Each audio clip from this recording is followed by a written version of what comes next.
All right, we spent some time last week. I had a little fun with Fran Drescher and the SAG strike and getting into all of the nuances of the things that, quite frankly, they don't really know much about.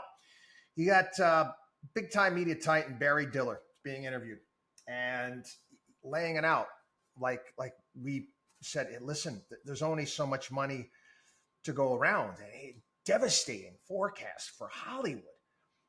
He was on CBS Face the Nation, and he is the head of IAC, and he was the CEO of Paramount and 20th Century Fox. And he weighed in on the state of the industry amid the SAG, AFTRA, and Writers Guild strikes.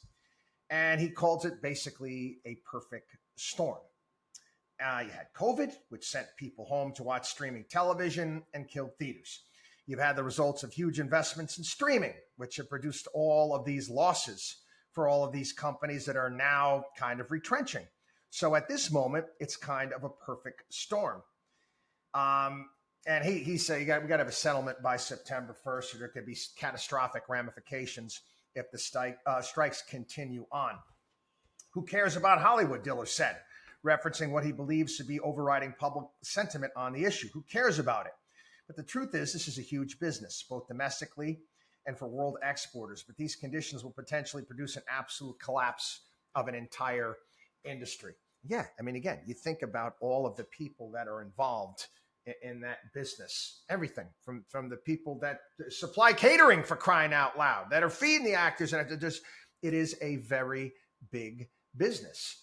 Yeah, we talk about that when athletes go on strike. And what about the people that are collecting the tickets and the ushers and all of these other things that are a part of this business? And there's a lot that's involved with this. But this entire industry as a whole is in major upheaval. And in my opinion, I don't think the actors and actresses even understand it. They don't. Again, let's be honest, they've been living high on the hog for a period of time. And because the business has changed, and again, unfortunately, the actors and actresses, their position is it's Wall Street did it. Wall Street, a big business, that they're the ones that did it. No, they didn't do it. Consumers did it.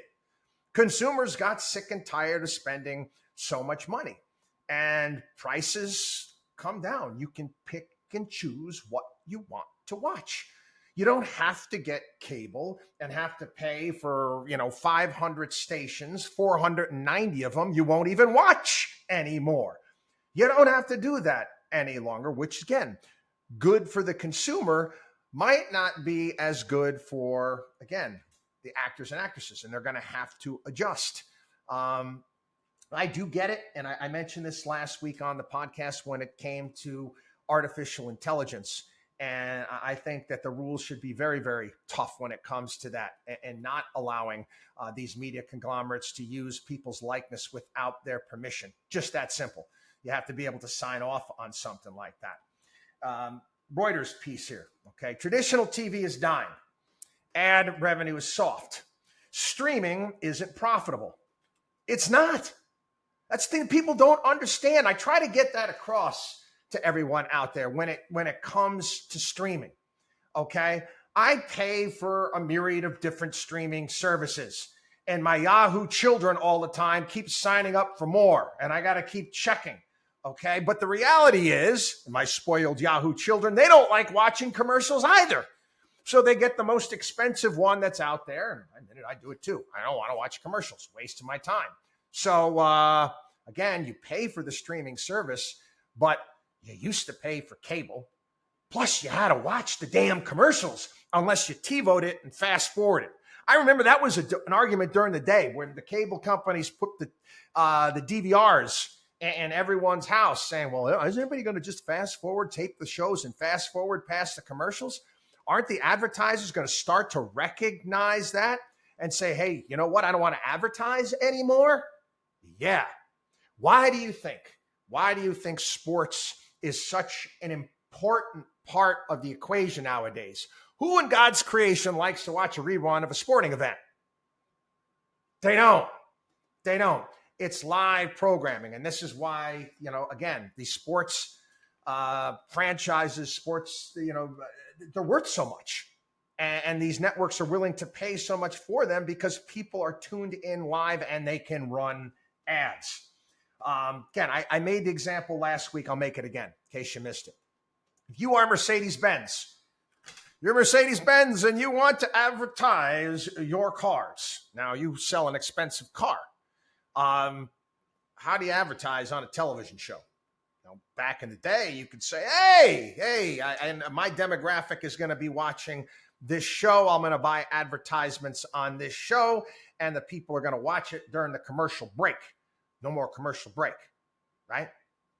Well, I'm like, you can pay less money for a streaming service with commercials, but do you think the person that can afford the Mercedes-Benz is going to actually watch the commercials? No. So you lose that advertiser.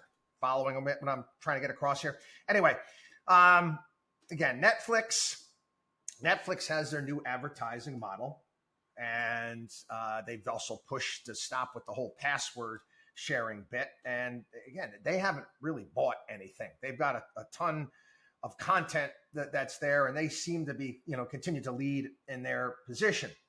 Bob Iger, House of Mouse. Yes, he's back, and he interviewed, warning about Disney, warning about the quarter, and they're warning about TV. Again, he talked at length during some of the recent investor calls about how advertising is part of the plan to bring Disney Plus to profitability. Again, good luck with that. You got all of these other networks here: Paramount Global, Comcast, Warner, all of them. And I'm a big believer you're going to see massive amounts of consolidation. Massive amounts. They just can't make money. Bob Iger told CNBC last week that the work stoppage couldn't occur at a worse time, noting disruptive forces on this business and all the challenges that they're facing. Again, the longevity of this thing, it could get really, really ugly. Again, Netflix also has a lot of shows in the can already, ready to go. So again, they're better positioned if this strike lasts for an extended period of time. Back to Iger to some degree. Bob Iger actually began his career in network TV. He said he's got a very pessimistic view of traditional TV. As seen before he came back to Disney last November. And even though he thought it was bad, he said it was worse than he expected. Okay. Disney, what do they own? They've got ABC. They've got FX. And guess what? He wants to sell them. He wants to get rid of them. Paramount considering a sale of its stake in BET. Comcast, NBC Universal. What have they shut down? They shut down NBC Sports. They combine sports programming on other channels like USA Networks. Again, all of these businesses are dwindling. They're not growing, okay? And what do we tell you here? If you're not growing, you're dying. Advertising pricing growth, which is long offset audience declines. Key source of concern. One of the firms that actually measures this could be the first non-recessionary year that advertising upfronts don't produce increases in TV pricing. Streamers' introduction of cheaper ad-supported tiers will be a hot topic once again this quarter, especially after Netflix and Disney announced their platforms late last year. Again, you're going to get some advertisers, but you're not going to get the guys that like to spend the big bucks. This is why I'm a big believer that you're going to continue to see more mergers that are out there. Good for some of these. The only good news for some of these companies right now is that Lena Khan and the FTC continue to get shot down, and what all these mergers that they continue to thwart.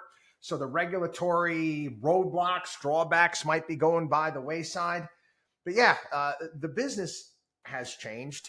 And again, some of the players and the workers, the actors and actresses, they're going to have to actually get with the program and understand that the model is different now. It is what it is. WatchDog on WallStreet.com.